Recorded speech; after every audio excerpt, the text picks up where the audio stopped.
Now the next question is question number 6। इस question में दिया गया हुआ है कि एक कंडक्टर है, उसके क्रॉस करंट फ्लो कर रहा है और करंट फ्लो की वैल्यू जानने के लिए एमीटर लगाया हुआ है और उसके क्रॉस पोटेंशियल जानने के लिए वोल्टमीटर लगाया हुआ है। अब प्रॉब्लम ये है कि एमीटर तो सही वैल्यू दिखा रहा है, लेकिन वोल्टमीटर की जो रीडिंग है वो थोड़ी गड़बड़ है, वो जीरो रीडिंग एरर दिखा रहा है। मतलब जब उधर वोल्टेज जीरो होना चाहिए तब भी उधर कोई वोल्टेज की वैल्यू दिखा रहा है। अब हमें ये पता करना है कि जब करंट जीरो होगी तो वो वोल्टेज वैल्यू क्या दिखा रहा है, ताकि हम सही कर सकें।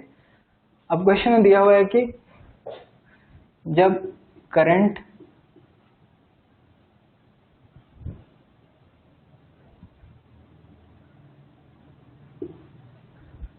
ये है तो वोल्टेज की वैल्यू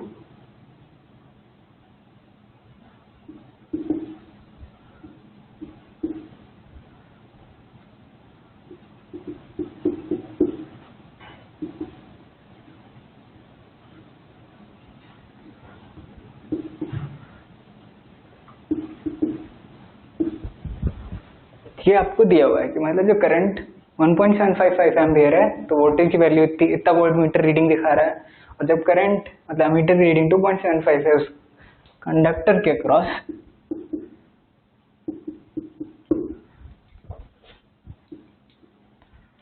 तो वोल्टमीटर इतना रीडिंग दिखा रहा है। तो मान लीजिए जीरो जब वोल्टेज होगा तो वोल्टमीटर की रीडिंग क्या होगी, वी होगी। मान लीजिए वी रीडिंग जब जीरो वोल्टेज है तब वी रीडिंग दिखा रहा है। तो हम जानते हैं कि V equal to I R होता है, तो इसलिए पहले वाले करंट के लिए क्या हो जाएगा, V1 इक्वल टू I1R। दूसरे वाले करंट के लिए क्या हो जाएगा, V2 इक्वल टू I2R। तो V1 क्या होगा आपका, ये जो वैल्यू दी है माइनस जीरो पे वोल्टेज जो होगा, है ना, तो ये क्या हो जाएगा 14.4 माइनस V अपॉन, दोनों को डिवाइड करेंगे तो जाएगा V1 by V2 equal to I1 by I2। R R आपका कैंसिल हो जाएगा, I1 बाई I2। तो ये क्या होगा 22.4 माइनस V। ये आपका क्या है जब जीरो वोल्टेज हो,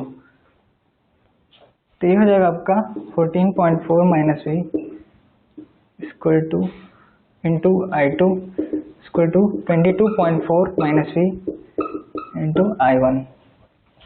अब I1 और I2 की वैल्यू दी हुई है, I1 आपका 1.755 है और I2 आपका 2.75 है।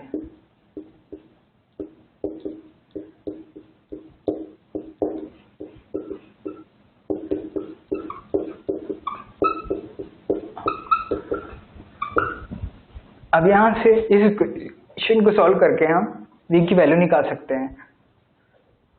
तो ये हो गया आपका V की वैल्यू क्या होगी, इस इक्वेशन को सॉल्व करके हम V की वैल्यू निकाल सकते हैं।